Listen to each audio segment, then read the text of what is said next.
Good afternoon, everybody. Happy Monday, November 10th here in beautiful Sudbury, Ontario on my end. And for Neil and his, are you? No, you're not in the same town, are you? Toms River, New Jersey. Tom's River, New Jersey. Toms River. Home of Tom's River Brewing. I know that. That's true. Yes. I know that. And also home of Todd Frazier, that baseball player Oh, yeah, that's played for the right. Yankees from Toms River. Won a Little Tom's League World River. Series with Toms River. I'm still not over the baseball from last week. I've been over it for over a month. I don't. I'm glad. Yeah, But that's different. But it's different because my team got bounced way long time ago. way long time ago. Baseball is dead to me. Well, it's funny. Like we were talking before we jumped on, like about the whole NFL parody, and now we're talking hockey parody now, and you see what's happening in the West and the East all of a sudden, and it's like Jesus Christ, like look what's happening all of a sudden with the standings. So glad you brought that up. So like, brought that up. well, and I think we'll kind of end up doing this at the end of each show, just to like go through the standings and just see how everyone else is doing. I was kind of briefly looking at it this morning, and like the Ducks being up there, they're having a hot start. The Avalanche losing one regulation home game to start the year is crazy. The game against Edmonton, I mean, they beat the. I have that. Don't worry. I actually have a debate with that coming up. So we'll talk about that. It's funny you bring up the parody thing because I have a really good quote from Sheldon Keefe literally this morning talking about the parody in the league and like Unreal. where we're at. I don't know. Like, let me know when you want me to read it. Yeah, well, so take care of the Flames stuff first. I want to talk about that Avalanche game on Saturday. And then we'll jump into that quote afterwards. So let's take care of why we're here though first. And why are we here, Kyle? And Neil doesn't even know what this was about. So I actually don't. So this is gonna be fascinating. So late last week, there's obviously been talks of Kadri. Right, his name's going to continue to pop up all the way until the trade deadline, unless something happens. Right? Yeah. So his name has continued to pop up again and again and again and again and again. And for a lot of us in the fan base here, we want to sell. We want stuff to begin to happen here, right? We'll eventually get in the Anderson stuff, and whether Kadri stays or goes here, it'll happen eventually, right? Here's the big thing that happened last week. So, talking to Flames owner Murray Edwards, this now. Yep. He has zero interest as of today, and as of when this was posted. Thank you again to Flames Nation for having this. No interest in trading Nazem Kadri. Now, that was at the time, and this was during a little bit last week, even leading into today as well, too, that there is still no interest in trading Kadri. We'll get into last night. We'll get into what happened against the Blackhawks as well, too, 2 nights ago. But this has fans, including myself now, wanting Murray Edwards to go. It's time. Because you, as an owner, clearly don't give a shit about, the fans, about, the guy's not even in Calgary. I think he lives in London, Ontario, for all I know. But at some point, you're getting held down, and you're deflecting the blame now to Craig Conroy. He should still do something. He's in his still interest. He still has the full capacity to do something here, right? With months to go. And, we're still going to see how this progresses as we continue forward. But I'm so sick and tired of this owner, man.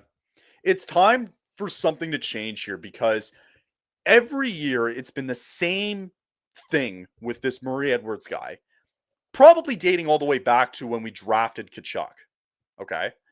And how we wanted to, we're a good team. We're going to make the playoffs. We're going to do something. And he is a big part of the reason why this team has been in the middle for the longest time. Because it goes all the way back to, remember the signings of Troy Brouwer and how bad that was. The James Neal signing. Like, there's so many things that you can go back to that add up to all of this shit. Right? Mm-hmm. With what he said about not wanting to trade Kadri, it's kind of sending Flames fans over the edge now. That's just where we're at. It's sending everybody over the edge because we want to suck this year. Okay, great. But we want to get the value back as well, too, from guys like Kadri, whether Anderson's maybe a here nor there. But it has to start again. Right? And we have to realize that And I'm in no position to say that. I don't think we should be getting picks or anything. I'm looking at prospects still, and we'll see how the draft comes up this year. But at what point is Murray Edwards going to look at this team being 4-11 now, as we sit here today, and go, yeah, let's pull the plug? Like, at Right. what more evidence do you need to see? Devin Cooley, for fuck's sakes, is outplaying Dustin Wolf. And he had a great night last night. It's great. You had 36 shots. We'll get into the game. You had 36 shots on net, and you had 19 from the Wild last night, and the Wild still win 2-0. You know Right. this team can't score. We've been blaring this for the last year and a half. This team can't score. Mm-hmm. So what we want to know as fans is, if not now, then when? At what point can you just decide that and accept the fact that we suck right now? No surprise to anybody, I think. And when can you take advantage of a year, and especially a draft class coming up, where you can really get a star player? Potentially in Gavin McKenna. We'll see with the lottery, blah, blah, blah. But at what point do you decide that, like, you have to cut your losses here, man? You can't sit here and tell me this team's making the playoffs this year. If you're Murray Edwards, there's no way you can sit there with a straight face, right? But again, what this will all come back to, okay, and what's going to affect it the most, if anybody wants to do anything to try to get rid of Murray Edwards, it's going to come back to the fans. You want to get rid of Murray Edwards out of here? Don't go to games anymore. Don't buy the merch, and stop watching these guys on TV. It's the same thing that I talked about all the way back with the Carter Hart stuff with Vegas. You don't want to support that team. You don't want to support that owner making these decisions. Stop going to games, stop buying their merch, and stop watching them on TV. It's the same thing here. Money will always talk. It always has talked with Murray Edwards, and he benefited from it from the playoff runs too recently as well. So you want to make sure this guy goes. You want to make a statement as fans. Stop going to the games. Stop watching these guys on TV. Stop buying the merch. So that's my little rant of it. Neil, this is obviously something that came up last week. I'll let you have your word in it, but Flames fans are fed up with Murray Edwards, and it's time for him to go. It's so interesting that this came out, because I do now remember seeing this come out. And it was the day after Nazem Kadri's 1,000 career game. Yeah, that's right. And he scored in that game. Very emotional day. And you kind of wonder a little bit. I'm not trying to defend Murray at all, but I do wonder if the emotions got the better of him in that moment, with how, like, special that game was, and him scoring that goal and all that stuff, and like it being like great. That I wonder that. You're talking about like money. I don't know. Have you ever heard of McLean's magazine? You ever heard it? Yes. Yeah. You have. Okay. So like this past year, they listed the 40 richest Canadians in the country. I see where this is going. So we'll put it this way. McLean isn't even in the top 30. Sorry. Murray. Edwards is not even in the top 30. Right. He's 35th on the list, worth $4.6 billion. $4.6 billion. I will quote you something that someone close to me has said many times when it comes to sports ownership. The interest of the owners is not the same as the interest of the fans. No. There are only a smidgen of owners who have, at least for a period of time, the same mindset that the fans do. Of course. A great example of this in sports is Mark Cuban. Granted, he's not the full owner of the Dallas Mavericks anymore. And owner of the Indianapolis Colts now. Owner of the Indianapolis Colts. What's her name? Jim Irsay's daughter. Yes. Kim? Yeah, Jim Irsay's daughter. That's his daughter. Yeah. Okay. Anyway. Yeah. Jim Irsay's daughter. Yep. I don't know her name. I forget her name. Anyway, whatever. But like, they want to win, and so they've done a lot of things to invest in winning. Based off of what I see, Murray Edwards has never really had the full intention of going all in to try to win. It's always been just kind of like okay with, where they are, because in his mind, he makes money hand over fist anyway. Yep. And that's just a reality, right? Because us as fans are so dedicated to our team. We will go to the games. We will buy the merch. We will interact on social media. We will go to games live. You know what I mean? And like, And it sucks because we so badly want change. And you brought up the most obvious way of trying to create change is for fans to take a stand and say, we're not doing this anymore. We're not putting up with this. We're not going to games, this, that, and the other thing. Right. Yeah. And you can fire coaches. You can get rid of players. You can fire general managers. You could fire the janitors. You can't fire an owner. And that's the sucky part. Yeah. You just have to kind of deal with it. And I'm not telling Flames fans right now, oh, tough, you know what, deal with it. But it's just, this is more of just that reality. And clearly to me, when he's saying that our biggest asset, because right now, honestly, I think Nazem Kadri is the Flames' biggest asset trade piece right now. I'm Because, sure there's a bit debate, but yeah, sure. well, Sure. I think because of Anderson's kind of not great start to the year. Mm-hmm. We were talking about it last week about his trade value kind of going down. I would Nazem Kadri's name's been around a lot more. And look, the dude has still multiple years left on his contract. And It's a 13-team no trade now. correct. Yeah. Which is so random that it's 13. I've never seen that, but but it doesn't matter. The point is that as the owner, you can't do that. You can't do that. Because now you put that in the public, and now you're basically saying, I'm jumping over my general manager, and I'm telling everybody out loud that I have no interest of getting rid of a guy who is a good player. But right now, why, other than making money, like, what is Kadri's incentive to still be here? What is the incentive for the team that's to the still have thing. him Like here? he's said on numerous occasions over and over that he loves it here. His family loves it here. And he also takes into consideration, like, on a personal side, like, do I want my family to up and move again, right? At him being 35 years old, right? Sure. So is it his decision at the end of the day? Maybe not, but we'll see. But you brought up an interesting point, though, earlier on when you were talking about firing GMs and coaches and that. And the big name that's been brought up now is Ryan Huska. I've defended this guy. I defended him last year. I don't think he's about. I think he's being painted in a bad light. I'm even like with the whole chat GBT crap that came out last week. Like, I'm still like, I will still go to bat for this guy. I do. And I say that because I'm still crazy enough to like his system. Okay. Like, if you think, okay, let's put it this way. If you think it's the coach, then what was that last year? Right. You know what I mean? What has changed so dramatically from this team last year to this year? Not much has Not much. differentiated after the trade of Farabee and Frost, right? The team is pretty much well intact, right? They didn't do any offseason additions here. The only additions you're really seeing here are Zane Parekh coming in, which we'll get into, and Honzek, who's had 1 goal in 14 games. So what you're seeing from last year to this year is what we were expecting to happen last year. This team struggling to score and getting blown out, right? Right.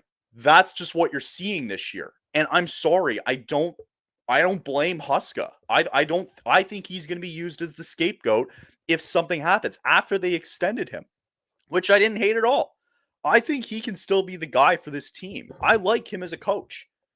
Yeah. I think the guys like him as a coach. I don't think it's the coach's problem. For one, it's the players not only that you just signed. Coronado off to a rough start, Zari, and a lot of the other guys, they can't score.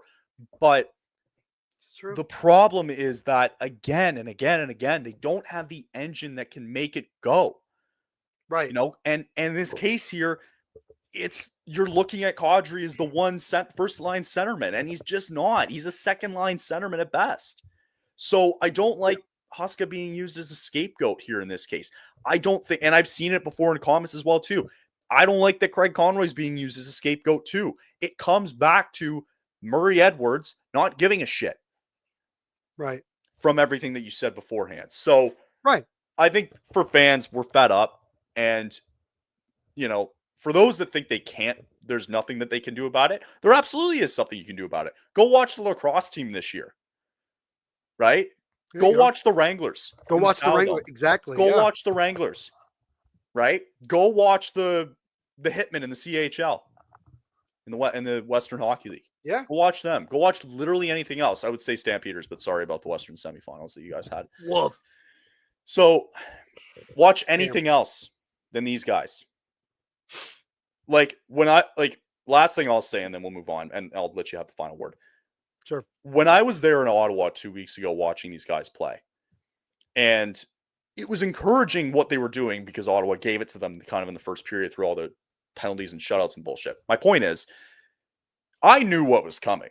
They had a lead in the third period. I knew what was coming.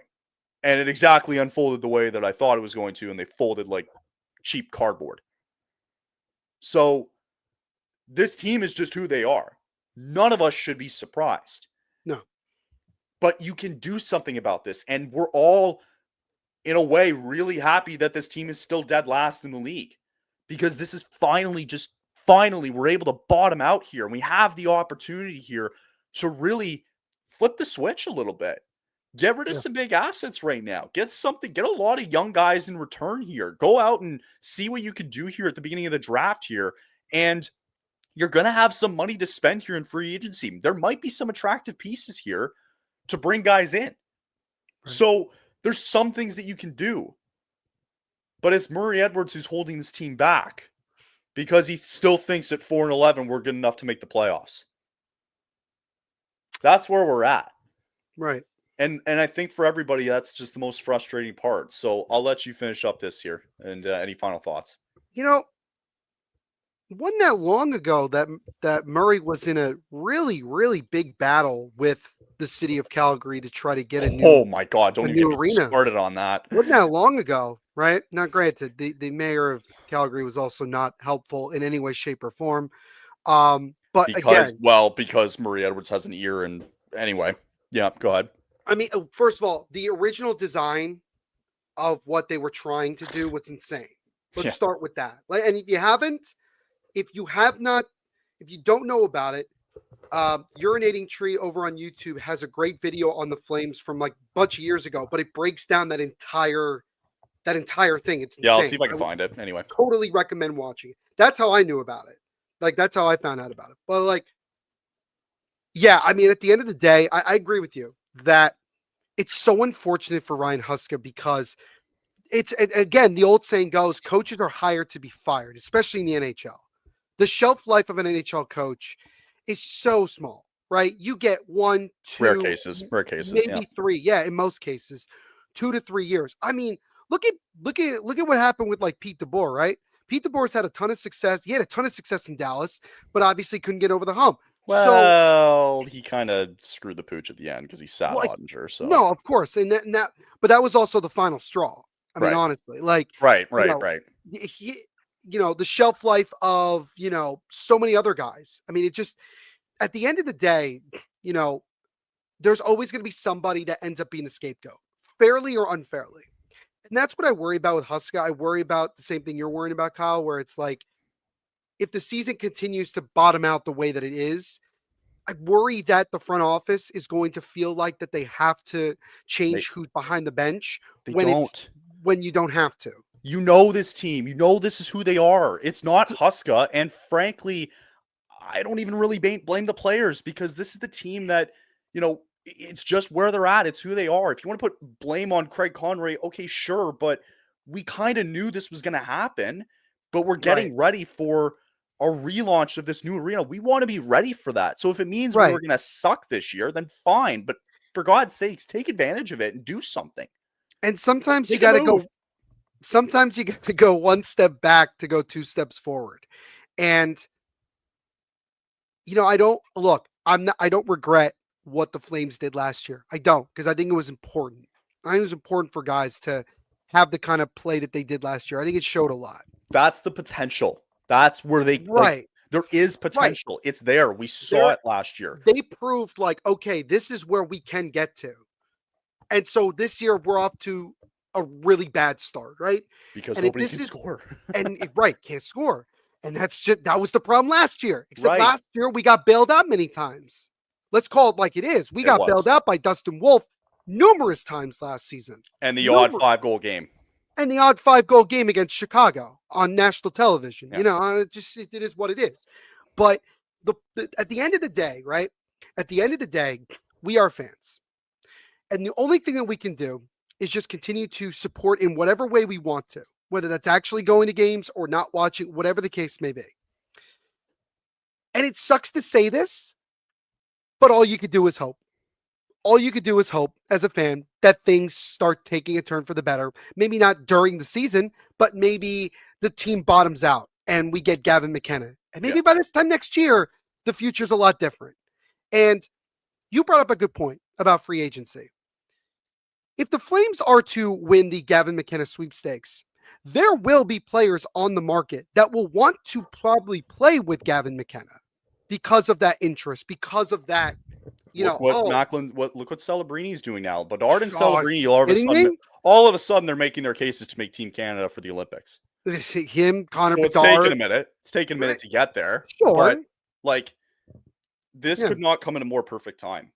And that's just, and again, it's just, and I don't think for Kadri, his value is going to get any higher than what it is now or in the next 2 or 3 months or so. And the thing I just want to say this, if you're Craig Conroy, I would ignore that. I would ignore this statement. I know it sounds like a little nuts because he is your boss.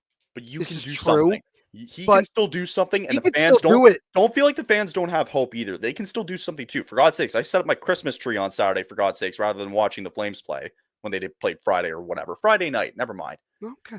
So, but that's what I'm saying. Right. Like, you could do anything else but watch this team. And for anybody who goes to the games too, same thing, right? You could watch football for all you Says me, who traveled 5 hours to Ottawa to go watch this team, but whatever. Yeah, that's a good point. It's fine. But, like, again, not the kind of, you don't want to hear that from your owner. It's one thing if you heard it from like Craig Conroy, which probably, I don't know if for some people that might be worse than hearing it from the owner. But I think at the end of the day, it's this. Craig Conroy could still do whatever the hell he wants. If he gets an offer, a really good offer for Kadri, don't think for a second that he won't make the move. And you don't think he should have the attitude of like, if it gets me fired, so what? I'm trying to do what's best for this organization. Long term. What I don't want to happen though is if something like this happens where they move him, I don't want them to like, let's just use Colorado as an example. They trade him to Colorado and you get a first round pick. What's that going to do? You already have Vegas's first round pick this year. Yeah. Like you don't, through the good couple of drafts that they've had in the last 2-3 years, you don't need more draft picks. How many times have I clamored that, man? You need young players. You need young players, or at the very best, an impact player. Yes. Like, I don't know who, and I don't know who that is. Like, I'll give you an example. And again, this is a good example because I have ties to this because obviously I cover this team for the most part. But let's say New Jersey calls and wants Kadri. Which, by the way, Craig Conroy, Tom Fitzgerald, great relationship. They've already worked numerous deals together. They know each other very well. It worked out last time. And it's worked out for both. If we're being honest, like it's kind of worked out for both teams. The Devils could easily do a thing where maybe they're trying to move, just an example, they could move Shimo Nemec, a young defenseman who has played in the league for a while and can be a guy that can play potentially in your top 4, could be the Anderson replacement. Sure. Well, Parak, but a right shot, another right shot defenseman who's played more than Zane Parak, at least in the early going. Better than Jake Bean. Continue. It's much better than Jake Bean. I can tell you that from my own perspective. But at least then, you know what, Kyle? You could sit there and say to yourself, okay, we're trading away Nazem Kadri to get a young player that has already played a bunch in the NHL, has played in the playoffs, and is still not even 25 years old. Right. And like, at least then as a Flames fan, you could say, there's another foundational piece. Same thing with Kevin Ball. Kevin Ball has found a home in Calgary to a fairly lesser extent, Yegor Sharangovich. Yeah. This is what I mean. But then you even think about guys like Joel Farabee and Morgan Frost and that. Oh, I would eat so much to get rid of that contract now. Right. And it's not even like on Farabee. It's just like we kind of knew this was coming. Right, of course. But you want to be able to get some impact guys that you could plug in right away, as opposed to getting a draft pick and then hoping that you draft the right guy, then in 2 or 3 years come down the road. We are beyond the point of like constantly drafting and developing over 2 or 3 years. There has to be a point in your rebuild where it's like it's time to actually start putting the young kids in. Yeah. We talked about it literally ad nauseum last week, Kyle, about how in a year or two, a lot of these young guys that we've been hyping up and we've seen and playing with the Wranglers and playing in June, Sure. they're going to be up here. They're going to be playing on this team. And it's time to start establishing that core long term. And that's why, like, instead of thinking of the mindset of selling Kadri and Anderson, start thinking of buying young prospects. Right. Like who's gonna bite? Somebody's gonna bite at some point here, right? I don't want them to think of it as we're just selling these pieces off here for more picks. We don't need any more goddamn picks. Right. We don't need it, okay? Because we're lined up here for the draft coming up, right? We don't need any more picks for later on in the first round because we got Vegas. We don't need it next year, okay? Mm-hmm. Maybe whatever, depends on the case here. But maybe you can start thinking of using them as a bargaining chip. So we'll see what happens. I know Flames fans are just fed up with it, and I thought it was important to bring that up today. Okay.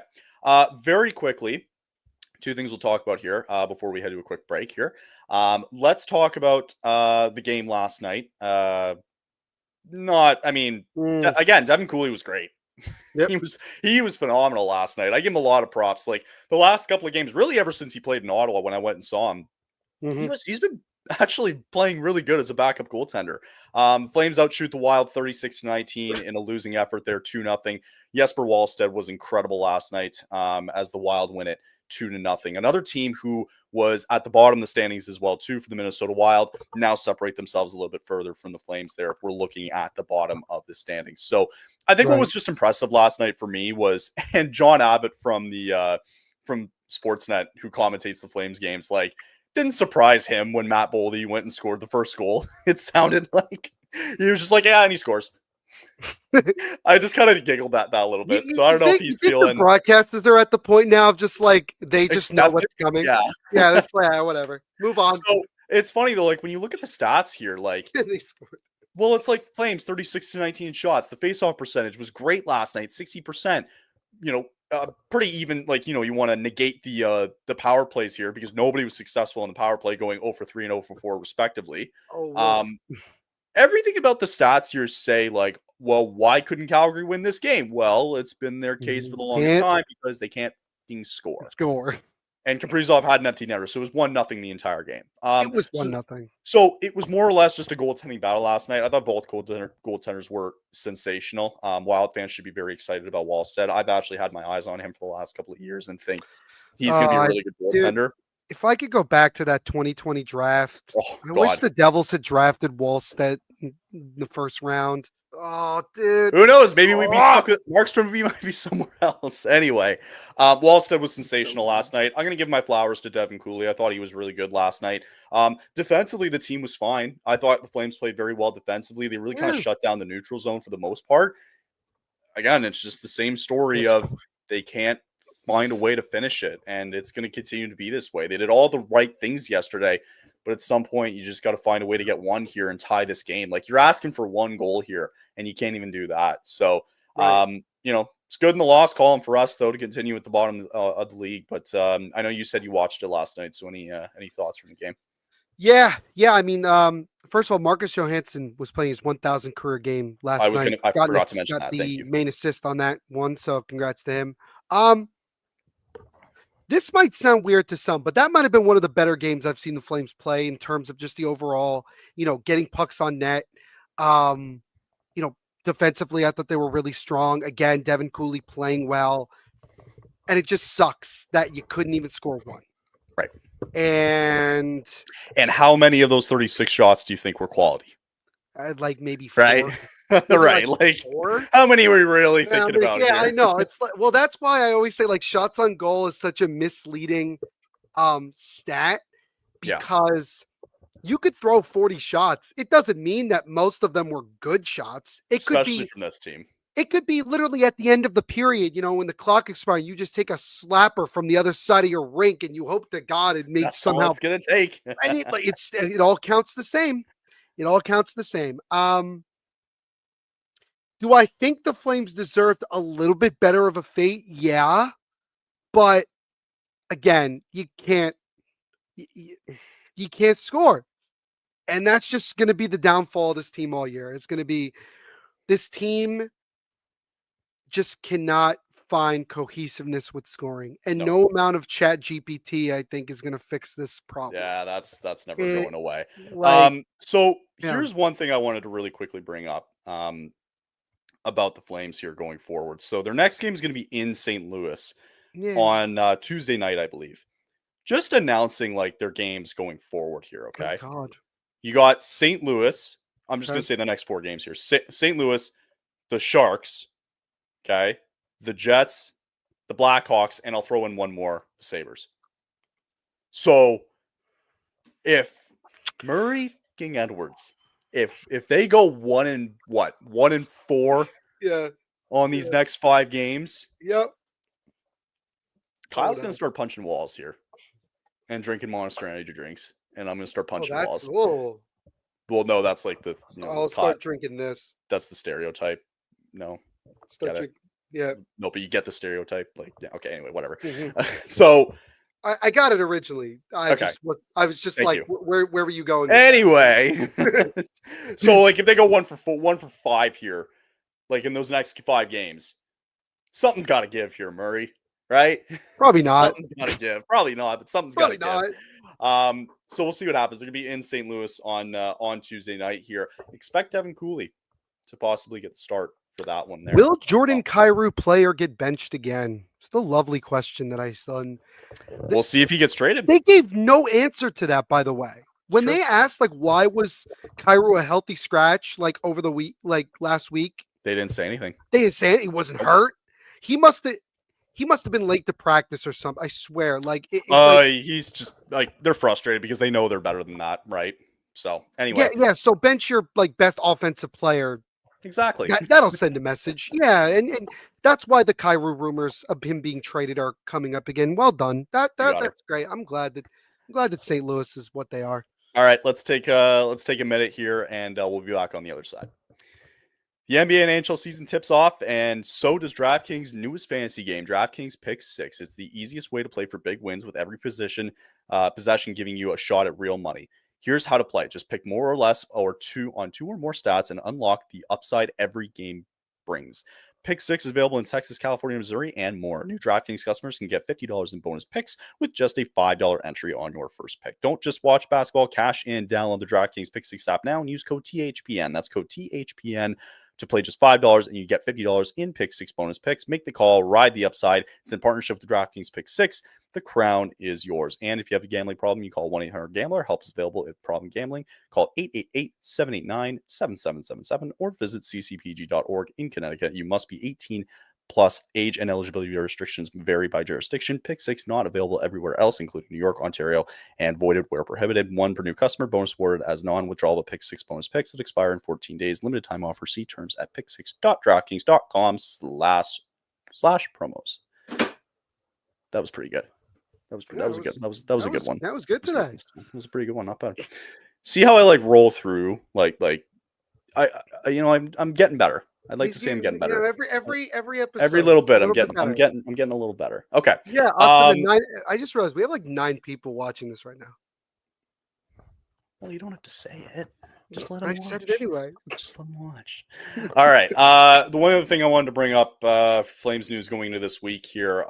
We got lucky with Parak. He's only week to week. Might be a good thing for him. Actually, it's a good thing in general, because I think what they're going to end up doing is they probably want him to play at the World Juniors this year. So there is 100%. That little thing coming. I think they'll probably want him to play the World Juniors, which is going to be nice for Team Canada this year. But just wanted to show for everyone wondering what happened. You know what? Honest to God, like these hockey players, like you don't even know at this point at times what they're dealing with. I mean, honestly. No. So he's just favoring his shoulder. Again, super lucky that he's only week to week, which is nice.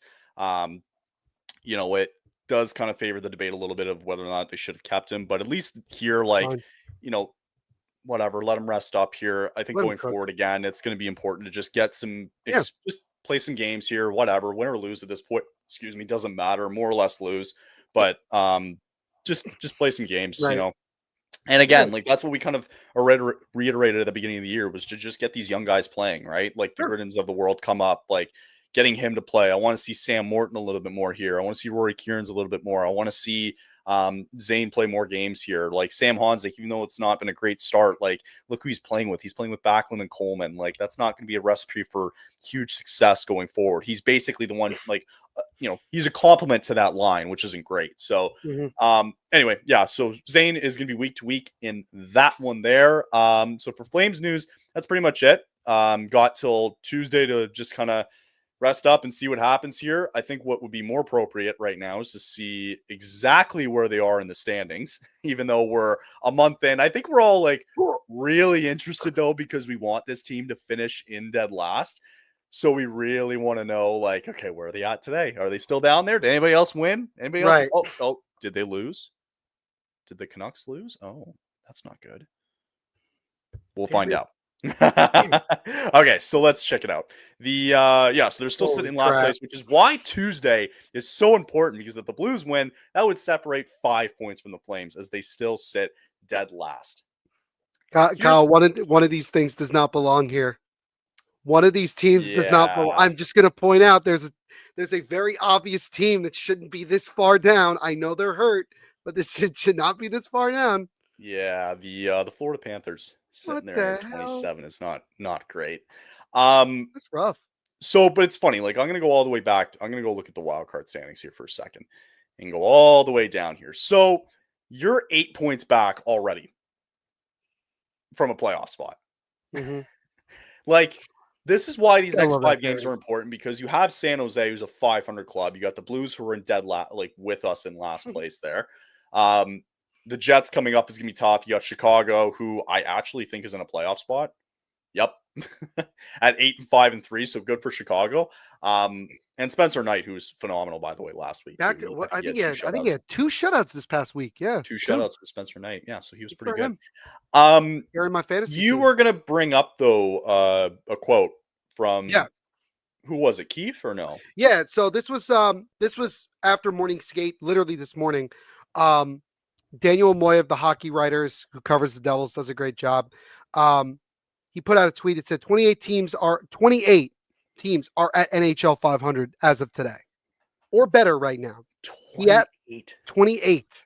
Wow. The Flames are not one of them. No. We're not one of them. But Daniel asked head coach Sheldon Keefe if he's ever seen parity to this degree, and this was the response to the game. It was pretty insightful, honestly. Sure. So Keefe said, "Oh, maybe not to this degree, but it is early still, right? I think that's part of it. You've got some teams like us, talking about the Devils, that start the season off with an 8-game winning streak, and then you have sort of one bad week, and you're right back with the pack. So I think that's really where it's at. This is my favorite quote of the entire thing. Still trying to figure out here if there's a lot of really good teams or a lot of really average teams, and we're one of them. We're just trying to figure out who and what we are. So that's a big part of it. But what I do know is every game you're in is against the team that has an opportunity to beat you. And I think that certainly is parity. I think over time, there's going to be some separation. That's natural. It's just math. But the early going here is certainly tight. It's math, by the way. It is. You want to know what's The fascinating? part that he said we have to figure out if there are some good teams or average. Well, you want to know what's fascinating here? If you just look at the West, just looking at the West here, right? I'm missing one other team above. What's one thing they all have in common? Take a guess. I'm looking. What's the one thing? They all have minus goal differential. All the way from LA, and there's one more above here too. Or sorry, no, all the teams on the outside looking in have a minus goal differential. How crazy is that? You know what that tells you? I'll tell you what it tells you. It tells you 2 things. Shoot. The NHL, this new generation of goal scoring is at an all-time high. Number 2, there aren't as many good goaltenders in the league nowadays as there used to be. We are not in the era of where like Henrik Lundqvist was playing, Carey Price when he was healthy, You bet. Roberto Luongo, even Martin Brodeur at the end of his career. Like, we're not, the NHL rule book has changed to allow more goal scoring and the rules and everything. But also there just isn't as good goaltending anymore. So like, let's go down from 3 to 10. Let's just go down. Darcy Kemper won a cup, but like, he's okay. The San Jose Sharks, they have Askarov and Nedeljkovic. Right. Not great. Minnesota Wild. This is probably the most surprising one because you have Philip Gustafsson, who's competing for maybe the starting role for Sweden in the Olympics, and Jesper Wallstedt, who is a young up-and-coming goaltender who maybe in the future is the starting netminder for Sweden in the Olympics. Had a great night last night. Thatcher Demko, coming off an injury, not playing all that well. I'm going to skip the Oilers because we already know the answer to that, and we know we're going to talk about it. Yeah. The Predators, Jussi Saros, he looks like he's on the downward swing a little bit. Blues, Jordan Binnington is a wild card all the time. 1 minute he looks good, the next minute he's putting Alexander Ovechkin. 1 minute he's going to win you a big tournament. 1 minute he's going to win you a big tournament. The other he looks like dog water. And he'll put, Alexander Ovechkin's 900 goal puck in his pants. Yes, exactly. And do whatever. Flames, I'm going to be nice about it. Dustin Wolf, but like he's kind of imploded, which is not good. But is it all on Wolf? But is it all on him? Right. It's not on him. Right. But my point is still very valid. Like, how many of these goalies do you feel like super confident in, like night in and night out? I would probably argue Philip Gustafsson. That's about it. My point exactly. Yeah. So then you go up. If you go beyond where LA is, right? And you go to like where the teams that are in the +8, right? You have Anaheim, who has Lucas Dostal, who's very good, by the way. Very good. 17 goal differential, too.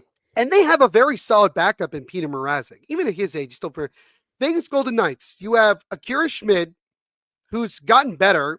He coming up his first shutout. You're getting Aiden Hill back, and you're going to get Carter Hart in January. Seattle Kraken. It's just Joey Decord. I'm not putting Philip Grubauer in that discussion. Nope. Winnipeg Jets. Need I say more? Utah Mammoth. I don't get it. Vejmelka has been good. Vejmelka has been good for them. Yeah, and Vitek Vanacek's been a solid backup for them, right? Chicago, again, Spencer Knight. I don't even know who their backup is. I'm blanking right now. I don't know who their backup is. Well, anyway, and then it's Jake Ottinger, and then Jake Ottinger, and then it's Mackenzie Blackwood and Scott Wedgwood doing God's work. Pretty much. Yeah. But those teams are getting solid goaltenders. I mean, and again, I can go on and on. My point is that that's what's crazy about it is that if you're not getting good defense and also decent goaltending, you could still win games. You're just not going to win as many. But if you're the Flames, then you're not getting any goals. Exactly. And then you're losing games 2-0, and then it's like, Yeah. All right. So that'll do it for the Western standings at least. We'll check it out on the other side here, but we'll talk. I got an interesting debate coming up here. So be prepared for that. And we'll talk more news around the league. We'll be back from our friends from Rakuten. The holidays are here, and that means it's the most wonderful time of the year to save with Rakuten. Use Rakuten to stack cash back at your favorite stores on top of holiday sales. That's savings on savings. And with Rakuten, you can get cash back on gifts for everyone on your list, from toys for the kids to kitchen gear for the person who loves to cook, to electronics for everyone. And you can even save on something for yourself. Just shop the stores that you love, and cash back is automatically added to your account. And you can choose to get paid via Interact e-Transfer, PayPal, or checking. Join for free today and get a new member bonus after minimum qualifying purchases. Just go to Rakuten.ca, download the app, or install the browser extension, guys. That's Rakuten with an Rakuten for Rakuten. Terms and conditions apply.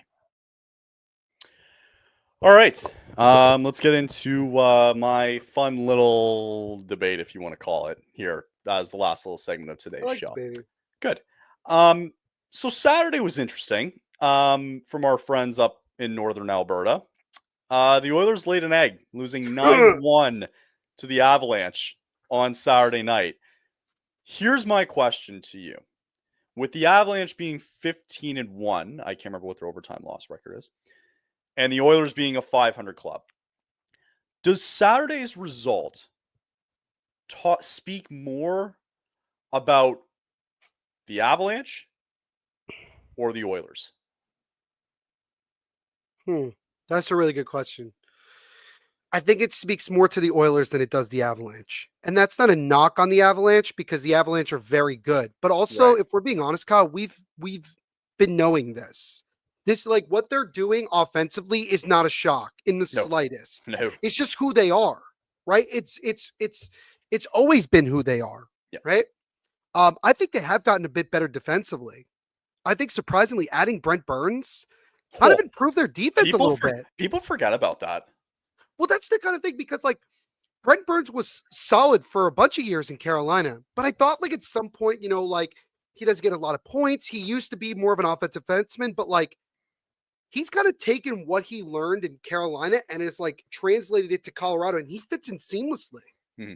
So I just want to give credit there. It's been good. But here's the problem with Edmonton, and it's been the same problem. You have only a handful of guys that are making a lot of money on this team. You have McDavid still. You have Draisaitl making a lot. You have Evan Bouchard making a lot. You have Nugent Hopkins still making a decent amount. Yep. Zach Hyman, who hasn't even played yet, is still making a lot of money. The Oilers have invested way too much capital on their main guys without giving themselves enough leeway to build around the rest of the roster. If you take away even just one of McDavid or Draisaitl from that lineup. Can I jump in real quick? Yeah, go. I would argue take one away from Bouchard or Norris because both those guys combined are making $19 million. Okay, yeah, fair. So let's keep that in mind here. Sure. No. But my point was getting to this. You take one of just McDavid or Draisaitl, Kyle. Let me ask you this. How super intimidated do you feel going up against the Oilers, even if you have just one of those two guys out of the lineup? Oh, they're obviously less intimidating for sure. They're less intimidating. Sure, but But I would argue that they're not as intimidating as they've been in years past. And why is that? Because their defense and goaltending, again, is just so unbelievably leaky. And and the funny thing is, like, if you look at the goaltending market going forward in the trade deadline, who are you going to get? Nothing. Not a lot of parity for goalies now. Why do you think the Devils gave Jacob Markstrom that 2-year extension?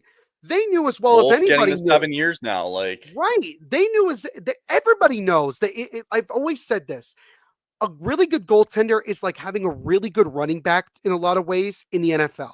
It's like they don't come around very often, like really good, like superstar level. And when you do have them, you want to try to keep them around in your system for as long as humanly possible. Right. You do. In the NHL, especially as we were just talking about with how much goaltending has changed and how much harder it is to have like really good goaltending, when you got it, you hold on to it, right? And I mean, the Rangers did it with Shesterkin, Ilya Sorokin with the Islanders, Jake Oettinger, Connor Hellebuck. Not too long ago, Kyle, there were rumors about him getting traded out of Winnipeg. Okay. Okay, that's a bit of a stretch. I think it's a bit rumors. Okay, yeah. Well, before he signed his contract, before he signed his contract, not after he signed his deal. But but you don't think the Jets were like, nope, we don't want that because if we don't have Hellebuck, we don't have goaltending. Yeah, correct. Obviously. Yeah. So what you're seeing from Edmonton is the same issues that we've been seeing for about like 5 years now. They got no goaltending. They don't have enough depth. And their defense, if you don't have Nurse and Bouchard, carrying the heavy load, you don't got much back there. Well, Bouchard's been crap this year. And that's the other problem, right? He got paid. Bouchard's been terrible. And Nurse, frankly, hasn't been all worldly either. And they just paid Ekholm as well, too. But why did Bouchard get paid, Kyle? What was the biggest reason that Bouchard got paid? Because of his offensive upside. Nope. It's not nope. There's a different meaning to that. Connor McDavid. This is all about trying to keep McDavid from leaving in another year or two Sure. and going somewhere else. You want to appease him. But I'm not trying to say that like McDavid is the reason that the Oilers are the way that they are. Mhm. I'm saying the Oilers have done a piss poor job of like figuring out how to balance this team more. And they're going to be aggressive. I have no doubts, Kyle, that they will be aggressive at the deadline. I have no doubt in my mind. They don't have a choice, right? But they don't have a choice. But the question is, what's going to be out there? Especially if I'm not denying though. I'm not happening. denying. Sure, but I'm not denying that there's probably better goaltenders than Stuart Skinner out there. You know what I mean? Yeah, but who's available? Well, we're gonna find out. That's I my think. point. Right? If you look at Lickens, is that going to be the best that we have? Well, the way that it's going, right? Like, do you trust Bennington back there? Is there a way that UC Soros resurrects it, and do they ship him out of Nashville? Do they make a big push for that? Right? Like, go look at the Eastern Conference. If you look at right? Like you said, like Merzlikins out there, right? Like, who knows? I think like, do they make I don't know. Do they call the Islanders about Ilya Sorokin? I don't know. And another thing, Kyle, I just want to say this, right? Look at this picture that you have up here. Who is in net for the Colorado Avalanche? It is Scott Wedgwood. Kyle, is Scott Wedgwood like a top 15 goaltender in the league? I mean, the way he's playing now, but in general? Sure. In general, I mean, if you look at it, no, probably not. No. The Avalanche have proven also that, like, it's not like you need, like, superstar Vezina caliber goaltending to be good, right? Sure. Like, when was the last, like, other than Bobrovsky, when was the last time we truly had, like, we could literally sit there and say, like, they had, like, a top 3 goaltender in the league, and that's why they won the cup? Probably Jonathan Quick in 2014. Yeah. But there was also, I guess, yeah. You know what I mean? I'm just trying to think of other ones. Like, Braden Holtby for Washington was sensational. Yeah. Jordan Bennington in 2019, we got to give him his credit. Like, you're gonna have hot stretches here, but like initially, like hot stretches, early on, and that's the thing. Like early 100%. on in the season, like you're not considering these guys to be like the best of the best here, right? Like Lundqvist never won a cup because of the guys in front of him just couldn't get it done. Right. And I don't think it was all on Lundqvist, right? But like it's gonna be fascinating. Oh no, it was much more on the Rangers in front of Lundqvist than it was Lundqvist. In my opinion. It was. I agree with going back to the topic here that game on Saturday, that 9-1 shellacking was more about the Oilers than what it says about the Avalanche, because we saw it last year with the Jets and how they won like 15 games in a row, and we see that the Avalanche are 15-1 with a couple overtime losses. But it's all about the playoffs, right? Oh, 100%. And like, what does that showcase going into the playoffs now? It's like, all right, well, we know the Avalanche can score at will's end, and with the addition of Brent Burns and who knows what they do with the deadline, that it makes that defense a little bit more well put together, and they might do a bit of a better job shutting down the two-headed dragon, which is McDavid and Draisaitl. So, but and the last thing I'll say is that because of the parity that's been going on in the league right now, and the way that you see it, that's not good for Edmonton.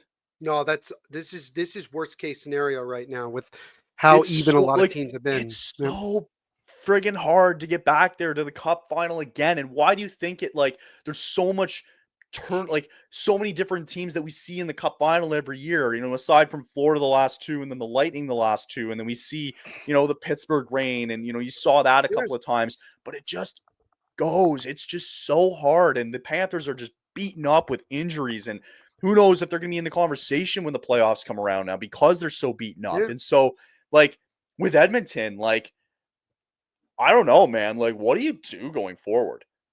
Because, like, okay, it's great McDavid took this pay cut. You got 2 guys on defense there making $19 million. Those are your guys that you're going to have to bring forward here in the next 3 years. You can't just ship those guys out. Yeah. So it's going to be really, really interesting to see. Man, that was an ass kicking on the weekend though by the Avalanche. It's just, I mean, it was bad. Look, I mean, right now my favorite coming out of the West is Colorado. I mean, it's just very impressive what I've seen. But again, we've known the kind of capability that Colorado has. You see it on a night-to-night basis. Right. Even last night, look how they came back against Vancouver and ultimately won. Right. And I don't even remember the guy's name that scored the game winner in overtime. I don't even know who that is. Right. But it's just different guys every night. I mean, it's really impressive what we're seeing. But with Edmonton, I mean, look, yeah, I mean, to be fair, last year they were in a similar. Actually, they were in a worse position last year. They were towards the bottom of the league. Remember They that? were so bad. They were We were like, so oh, they're bad. dead in the water. And yeah, they ended up, making a run and got to the final. But again, it's one thing to get to the finals 2 years in a row and win both of them, like the Panthers done. It's another thing if you get all the way there twice and you don't win it. That takes more of a toll, honestly. That's why it's hard. It's so much harder to see dynasties in the NHL than we do in. You can't. It's The best I there's think too many that most moving teams pieces. can do is win Too two. many things Right. that can happen that can go Right. wrong. Injuries, other things like that, just so much. It is. Global Series coming up Friday. Nashville and Pittsburgh will play Friday and Sunday in Sweden for the NHL's yearly Global Series. Late. Possibility that there might be a Global Series game in Switzerland next year, from rumblings of what I'm hearing. If it's not I'll be honest with you, if it's not the Devils versus the Kings, who combined have the most Swiss-born players playing, Yeah. I'm pissed. Because I'm just telling you right now, Right. because the Devils have 3 of them, and they're all impact players in their own right, for goodness sake. Like, if it's not, I'm pissed. I'm just pissed. So there you go. We'll put that out there. Yeah, I mean, any other news that I'm missing here from over the last little bit? Rangers still suck. Rangers still suck. That's a thing. Now it's not funny. I gotta be honest with you, like, now it's not funny anymore that they're doing that. I just think it's just bad luck, man. I got nothing, because if you take away their win-loss record at home, that's a top 5 team in the league. Record. It's true. It's true, because they're 0.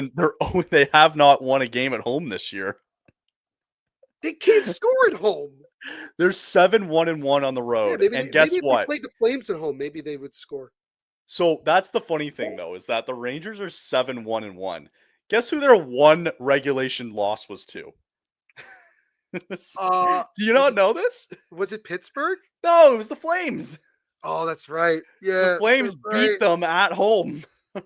Right, I knew that. Yeah, I knew that. That's their only blemish on the road in regulation was against Calgary. How far away are the Flames from the Rangers? I don't know, man. Like, how far are we away from that?